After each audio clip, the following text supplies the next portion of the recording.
We are not going to get out of this problem by shooting and killing Kenyans. I want to be the first person to say on the Berea's show today that killing and shooting the public has never brought democracy. From Idi Amin to Kamuzu Banda to Hastings Hastings Kamuzu Banda to Bokassa to Bashir in Sudan and Sid Barre in Somalia. There is no solution that can come from targeting your population, however many bullets you have, however many people you kill.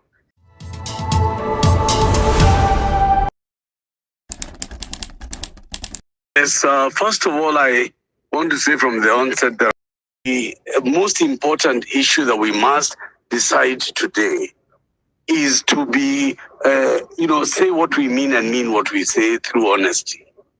We must not criminalize the young people of Kenya for believing in a better Kenya. We cannot make them receive names and actually condemnation for which they have done nothing. Because a lot of the young people expressing themselves have done so, as Young knows, as Julie, who is my friend, knows, have done it the most sincere way they can.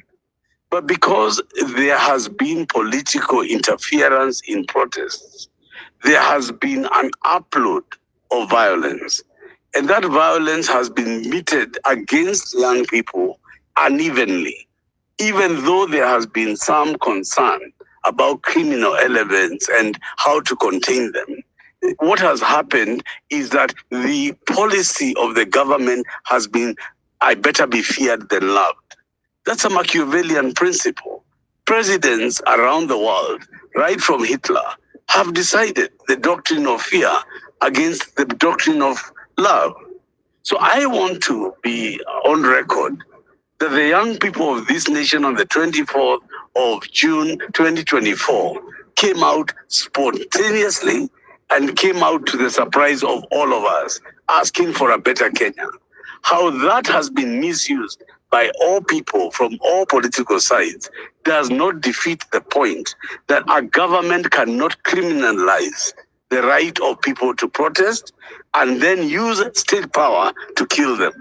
Today, there's a young girl called Julia Joki. She's 24 years old. Is she a goon? Is she a terrorist? She is dead, and she died in the hands of the police in a police cell because she exercised her right.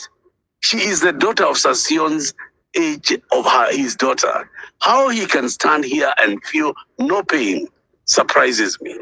I also want to say this, and I want to be very clear about this issue, about how we are going to get out of this problem.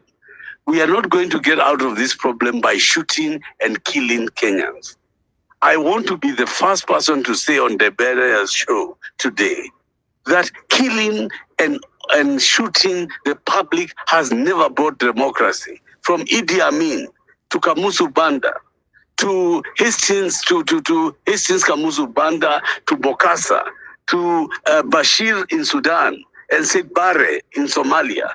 There is no solution that can come from targeting your population, however many bullets you have, however many people you kill. The only way out of this solution is to accept that we have a 2010 constitution. The 2010 constitution has limited presidential power. Whether William Ruto wants to agree or not, he is no longer Daniel Moi. He is not Jomo Kenyatta. He does not enjoy the powers they did because there is a constitution that has curtailed presidential power. There is a constitution that has brought in an independent police force. There is a constitution that has brought in our judiciary. And what I am saying is that it is going to surprise all these men who are acting outside the 2010 constitution when that same constitution turns against them. Last week, I saw a police officer facing murder charges alone on the dock. I didn't see Mukomen and I did not see the police. He shot someone and was charged with the charge of murder. The time is coming when individual criminal responsibility will be put on each and every person that has taken unnecessary life by whatever reason that they think they can hide behind pronouncement of politicians. So as I close, I want to say that yes, we can make this a discussion as to whether Kenya is in anarchy or Kenya is lawless. But that discussion has already been covered and answered by the 2010 Constitution. The 2010 Constitution has envisaged all these problems and has created the mechanisms, including peaceful protests, to be able to resolve differences between the government and the governed. It is those who want to act outside the 2010 Constitution who think that they can shoot their way out of the law. And I want to say this as I conclude, that Winston Churchill said, never in the history of mankind has so much been owed by so many to so few. So to the gallant young men and children of this nation for who have died, I want to say never in the history of Kenya has so much been owed by all of us to so few. I'm very ashamed to share the platform with William Sassion, who is somebody that I've known for a very long time. And to hear him say the things that he said distressed me, not because he has said them, but because he has said them to our children. Some of these people who are serving William Ruto overzealously, I hope that one day they remember when their job is done, that the country they are harming and the people they are harming are their own children. The Greeks have a saying that those that the gods want to destroy, they first make mad. Nobody does not know that the problems of the Kenya Kwanza government began right after the elections. After the pronouncement of the Supreme Court, the government of William Ruto faced challenges led by the Gen Z movement that were largely not just peaceful, but unprecedented.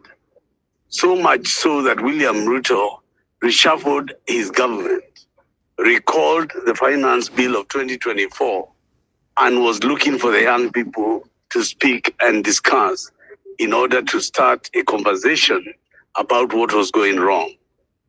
In the middle of that enterprise, former Prime Minister Raila Odinga, who had been asked by the Gen Zs to stay away, was the first one to rush to the dinner table, rob the young people of this nation the victory that they had attained through peaceful demonstrations.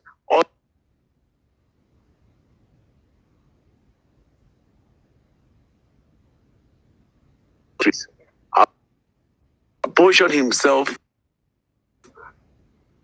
and the Williams Sassions of this world, all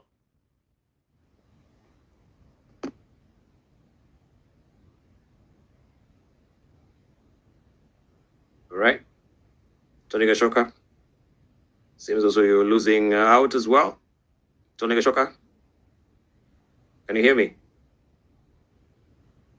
Introduce goons that are escorted by police officers carrying assault weapons to loot